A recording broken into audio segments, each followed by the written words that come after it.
Claude Macron, avant de commencer là, en préalable, je vous parlerai de quelque chose dont j'ai pris connaissance dans la nuit et qu'il faut absolument faire circuler. On a une semaine pour faire circuler ce truc-là. C'est une arme absolument imparable pour dénoncer ce qu'est ce monsieur, et ça a un rapport direct avec ce que je viens vous raconter ici. Voilà.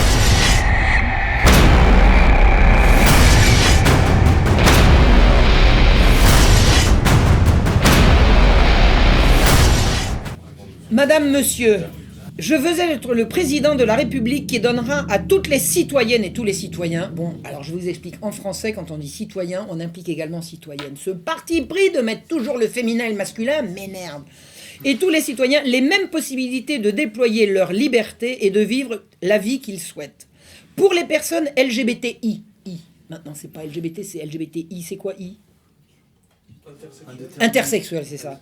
Cette liberté est encore loin d'être acquise. Ah bon?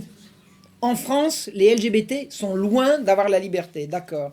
En 2017, on peut encore subir des discriminations, des agressions et des violences parfois au quotidien en raison de ce que l'on est, de son orientation sexuelle ou de son identité de genre. Voilà ce que dit M. Macron. Alors je voudrais une statistique des agressions pour discrimination concernant son genre et son identité. J'aimerais bien que M. Macron nous dise de quoi il parle exactement.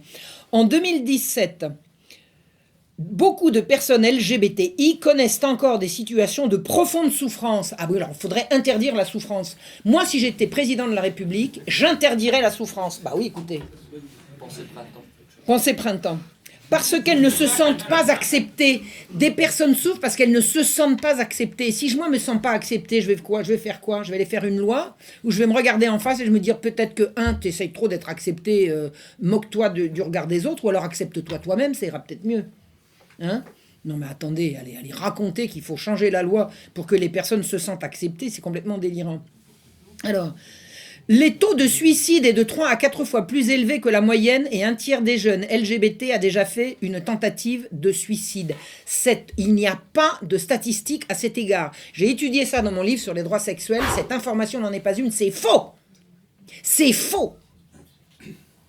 Il n'y a pas eu d'études qui racontent que le taux de suicide est 3 à 4 fois plus élevé et un tiers des jeunes LGBTI a déjà fait une tentative de suicide. C'est faux. Près de 4 ans après le déchaînement de réactions anti-LGBTI ayant entouré le vote de la loi ouvrant le mariage et l'adoption au couple, attendez, il y a eu un déchaînement de réactions anti-LGBTI autour de la loi sur le mariage pour tous. Mais qu'est-ce qu'il raconte? Les blessures sont loin d'être pensées parce que ce sont les LGBT qui ont été blessés pendant la loi sur le mariage pour tous. Non mais vous avez entendu, je répète là, attendez. 4 ans après le déchaînement de réactions anti-LGBT ayant entouré le vote de la loi ouvrant le mariage et l'adoption aux couples de personnes de même sexe, les blessures sont loin d'être pensées. Il y a eu des blessures. L'égalité des droits conquise à force de lutte après des décennies de mépris et de rejet. En France, on méprise et on rejette les homosexuels. On peut savoir où et quand. Est une victoire apportée au crédit de la société civile et d'une partie de la classe politique, mais cette égalité n'est pas encore totalement complète. Ah bon? Il en manque encore. En outre, si nous pensions qu'elle serait suffisante pour renvoyer les anti-LGBT à un lointain souvenir, nous nous sommes collectivement trompés. Parce que je veux que les personnes LGBTI puissent mener leur vie comme elles l'entendent et parce que le respect de tous et de toutes est essentiel à notre cohésion sociale, je suis absolument déterminée à lutter contre toutes les discriminations et à faire avancer l'égalité des droits. Excusez-moi, mais l'égalité des droits, c'est l'égalité des citoyens, c'est pas l'égalité des sexes, d'accord? Ou des orientations sexuelles. Je mènerai une lutte intraitable contre la haine envers les LGBTI. Comment pouvez-vous lutter contre la haine? Excusez-moi, mais qui éprouve de la haine? Comment se mesure la haine et comment lutte-t-on contre la haine? Il veut être intraitable contre la haine contre les LGBT, c'est-à-dire que vous n'allez plus rien pouvoir dire. Je veux que les personnes LGBTI se sentent en sécurité partout en France. J'exige que vous vous sentiez en sécurité. J'exige qu'ils se sentent, que vous fassiez en sorte qu'ils se sentent en sécurité, d'accord? Dans nos villes, dans nos campagnes, dans nos quartiers et plus que jamais, qu'elles n'aient à baisser la tête et à craindre pour leur vie. Parce que les homosexuels baissent la tête et craignent pour leur vie en France. Où est-ce qu'il vit, lui? C'est plutôt l'inverse. Ce combat contre la haine envers les LGBTI aura pour fer de lance l'éducation. Qu'est-ce que je vous disais? L'école a aussi pour mission d'éduquer nos enfants au respect mutuel et à l'égalité.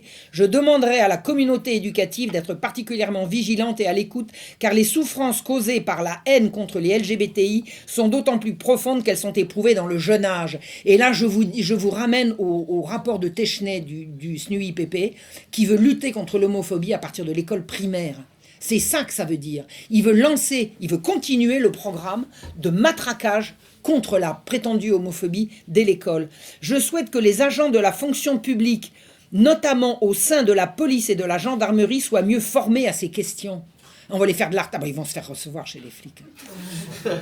Lorsqu'une personne LGBTI dépose plainte contre des faits de violence ou de discrimination, il est très important qu'elle se sente écoutée et comprise par l'agent qui lui fait face et qu'il puisse être, si nécessaire, orienté vers les structures adéquates. Et ceux qui ne sont pas LGBTI, il faut qu'on a le droit de se foutre de leur gueule. Qu'est-ce que ça veut dire? Tout le monde a le droit d'être bien reçu quand on va déposer une plainte, oui ou non? Non, mais enfin, qu'est-ce que ça veut dire? Ce combat contre la haine aura pour bouclier la justice.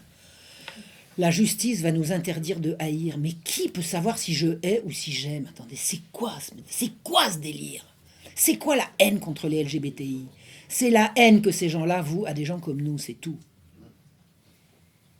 La lutte contre la haine anti-LGBTI ne doit pas s'arrêter aux frontières du numérique. Ceux qui, souvent sous couvert d'anonymat, répandent des insultes sur les réseaux sociaux doivent être punis. Mais l'insulte est punie sur les réseaux sociaux si quelqu'un dépose plainte, je suis désolé. Il y a plus souvent des plaintes déposées, mais enfin bref. Je constate que les victimes sont de plus en plus nombreuses à porter plainte. Les services de police enquêtent désormais et les auteurs sont plus souvent traduits en justice. C'est un progrès qu'il faut continuer à encourager, comme dans l'affaire Nouchet par exemple. Les victimes de la haine envers les LGBTI doivent retrouver confiance dans leurs institutions. Ah bon? Parce qu'elles n'ont pas confiance? Et être certaines que les auteurs seront punis si elles décident de porter plainte. Je sais par exemple que les magistrats de la 17e chambre correctionnelle, bien connue, du TGI de Paris qui juge ces affaires sont parfaitement formés sur ces questions. Enfin, la justice sera rendue si les injustices sont mieux détectées en amont. La lutte contre la discrimination sera l'un des grands chantiers de mon quinquennat. Vous savez ce que c'est discriminer? Discriminer, c'est choisir. Si je dis oui à A et que je dis non à B, je les ai discriminés tous les deux. Si on n'a plus le droit de discriminer, on n'a plus le droit de choisir. Et la liberté, c'est pas la liberté de choisir? La lutte contre la discrimination sera l'un des grands chantiers de mon quinquennat. Nous mènerons des opérations de testing dans les entreprises et dans l'accès au logement pour vérifier que personne n'est discriminé en raison de son handicap, de son origine, de son orientation sexuelle ou de son identité de genre. L'identité de genre qui n'existe pas, hein, le genre qui n'existe pas. Je souhaite faire avancer encore l'égalité des droits. Le vote de la loi du 17 mai 2013 ouvrant le mariage et l'adoption aux couples de même sexe est l'aboutissement d'une conquête démocratique pour notre pays, vachement démocratique. Qui c'est qui l'a mené cette bataille? Combien de millions de gens ont demandé le mariage homosexuel? Personne. C'est venu des Nations Unies. En comblant l'écart entre les principes et la réalité, elle a fait de la France plus qu'auparavant un pays de l'égalité. Cette loi a succédé à celle de la dépénalisation de l'homosexualité du 4 août 82, ça c'est parmi les premières mesures de Mitterrand, et à celle sur la création du PACS le 15 novembre 99. Elle a précédé la loi qui simplifie le changement d'état civil pour les personnes transsexuelles. Le changement d'état civil pour les personnes transsexuelles. Vous trouvez que c'est un progrès? Vous êtes sorti du ventre de votre mère en ayant un sexe masculin et c'est un progrès de faire admettre par un agent d'état civil que maintenant vous avez changé de sexe. Personne ne change de sexe. Personne ne change de sexe. Ainsi que la circulaire permettant de reconnaître les enfants nés d'une gestation pour autrui à l'étranger. C'est l'horreur, ça.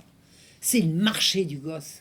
C'est le marché du gosse. Vous avez vu ce reportage où on voit une femme en Inde qui accouche et vous avez une bonne femme en sari, docteur machin chouette, là, qui fait tout son trafic. Et elle s'approche et lui dit, bon, allez, maintenant, tu as le droit de lui faire un bisou. Mais pourquoi tu pleures? Pourquoi tu pleures? Salope, comme la vie, on lui arrache son bébé, elle pleure en plus. Pourquoi tu pleures? Elle a fait ça pourquoi? Pour rigoler ou pour élever les autres? Ah oui, c'est ça. Oh, j'en ai des palpitations, je vous jure, c'est dur pour moi. C'est dur pour moi de vous raconter tous ces trucs. Je veux dire, c'est pas une partie de rigolade.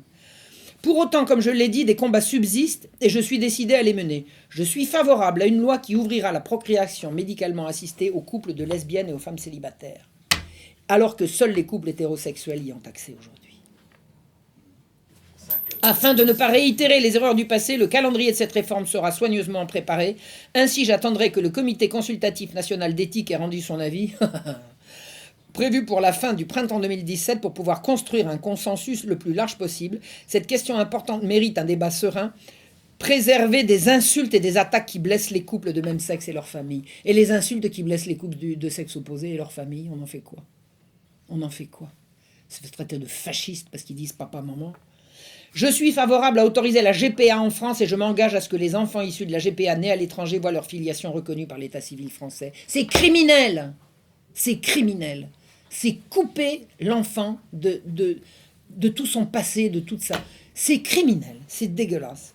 Comme tous les enfants, nous avons le devoir de les protéger. La circulaire du 25 janvier 2013 permettant de reconnaître les enfants nés d'une gestation pour autrui à l'étranger n'est pas uniformément appliquée sur le territoire français ni dans tous les consulats. Je souhaite donc la compléter selon la jurisprudence de la Cour européenne des droits de l'homme. Dans le même temps, je lancerai une initiative internationale afin de s'attaquer au problème de la GPA, très peu payée et subie, et lutter contre les trafics d'enfants et de femmes. Bon, il faudrait savoir. Ça sera l'un ou ça sera l'autre. Vous l'avez compris, ma priorité sera la lutte implacable contre les anti-LGBT dans toutes leurs dimensions. Car la France et l'Europe doivent s'engager pleinement dans la lutte pour l'égalité. Mais pourquoi doit-on lutter pour l'égalité? À quel titre doit-on lutter pour l'égalité? Qui a dit que l'égalité c'était bien? Mais qu'est-ce que c'est que l'égalité sinon l'uniformisation? Pourquoi c'est bien l'égalité? C'est délirant l'égalité. Pourquoi j'ai pas envie d'être votre égal, moi? Vous êtes mon égal, vous? Mais moi, je ne suis pas votre égal. Personne n'est égal à personne. Si, on est égaux en dignité. On est égaux devant Dieu. On est égaux devant Dieu. Qu'on croit ou qu'on ne croit pas en Dieu, on est en mesure de comprendre ce que signifie être égaux devant Dieu. C'est-à-dire que face à un principe supérieur, on a tous le même, on a tous droit au même respect. Mais l'égalité des hommes, ça n'a pas de sens. L'égalité des hommes et des femmes, ça n'a pas de sens. Pourquoi faire? Pourquoi faire être égaux? Pour être tous pareils? Puis après, on prône la diversité. Vous avez remarqué? D'un côté, on prône la diversité, puis après, on prône tout le monde pareil. La France et l'Europe doivent s'engager pleinement dans la lutte pour l'égalité. C'est un combat qui reste encore trop souvent nécessaire, comme nous l'a malheureusement rappelé récemment l'actualité internationale. Je serai le président qui se battra contre l'intransigeance et les discriminations qui sont encore une réalité pour un grand nombre d'entre vous. Mais je serai aussi le président qui cherchera à convaincre par l'éducation et le débat à construire la plus grande majorité et le plus large consensus possible dans la société pour légiférer vers davantage d'égalité. Mais c'est dingue ça. Il veut absolument l'égalité. Vous avez déjà réclamé l'égalité? Moi, j'ai fait des dizaines de manifs dans ma vie. J'en ai jamais fait une pour l'égalité de quoi que ce soit. Car sur ces sujets qui touchent à des projets de vie, à l'amour, à l'intime, je veux que notre pays ne soit pas coupé en deux. Ben, c'est pourtant ça qu'il fait. Il est bien dit qu'il va promouvoir la GPA et la lutte contre l'homophobie. Enfin, tous ces trucs. C'est immonde. C'est immonde.